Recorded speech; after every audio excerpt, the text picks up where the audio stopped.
Hello mga kap, today we're going to review a cigar that belongs to a list of premium blends.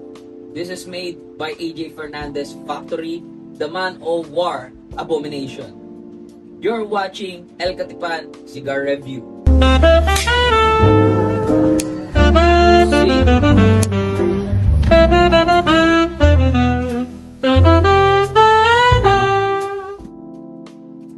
This Man of War Abomination is wrapped by Mexican San Andres Maduro wrapper, binded by Habano binders, and filled with long fillers of Nicaraguan tobaccos. It's a very beautiful dark cigar. Let's see. Very beautiful appearance. Very oily cigar, and this is a triple cup, I believe. So how amazing it is, we will never know unless we cut it, light it, and smoke it. So wag na natin patagalin.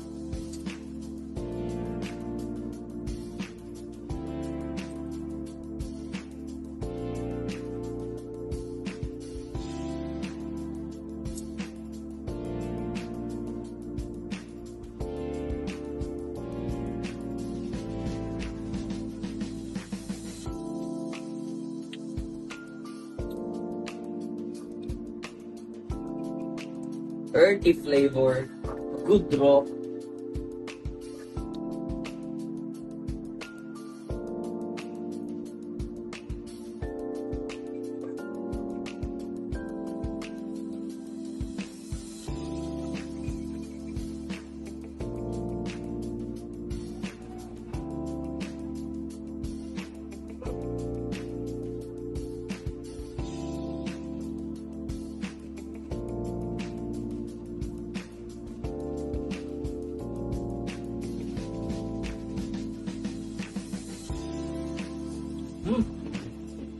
A taste of almonds. It's very earthy.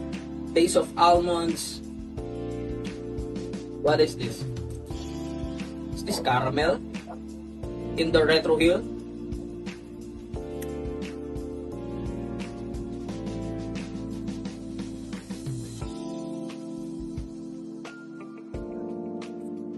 Very creamy smooth. Tasty cigar. I think I'm going to enjoy this because a lot of Maduros, the first time that I puffed it, ramdam mo talaga agad yung spiciness. But this one, it's well-balanced flavor, a complex flavor. All of the AJ Fernandez cigars that I smoke is very tasty, very aggressive. This is a full-bodied cigar. No wonder it is made in AJ Fernandez. It's a great cigar. Sana hindi siya uminit pagdating sa dulo. Very complex flavors. So, it's earthy, nut, caramel. There's no pepper in it. So, ano yun? Okay. Let me get back to you guys kapag natapos ko na yung 1/3. Let's explore the cigar first, okay? 20 minutes in, very great ash, firm ash. This is a well-constructed cigar, good burn. Well, it's a given, but the change of taste is drastic. It's still earthy, but now the dominant taste is espresso. It's a bittersweet cigar, expected of AJ Fernandez made cigar. Certainly, it's not for beginners. But, always challenge yourself. Try it. You can always cut it if you cannot smoke it all. And, give it to a friend. If you give me a half-burned or a half-smoked cigar, a cigar that I might like, I will be honored to take it. So, yeah, challenge yourself.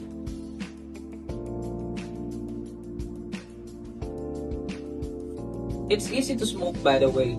That's why it's only 20 minutes in, and this is a long cigar, and we just finished the first third of the cigar. So it will range into an hour of smoking. Update ko kayo. Let's enjoy the journey of the cigar. Kung ano pa yung magiging changes, ano yung magiging dominant. Let's see. We reached the part that I will need to take off the cigar band. And I must say, the flavor is very consistent this time in this part. And it will not surprise me if someone will tell that this is the best cigar that they've smoked, because it is an amazing cigar. Wala pang 40 minutes actually and nakabot na tayo sa cigar band. So it says a lot. At sarap niyang smokin.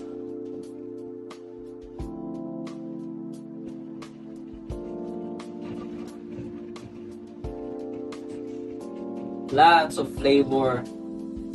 Fruity, nutty flavors on the Retrohale.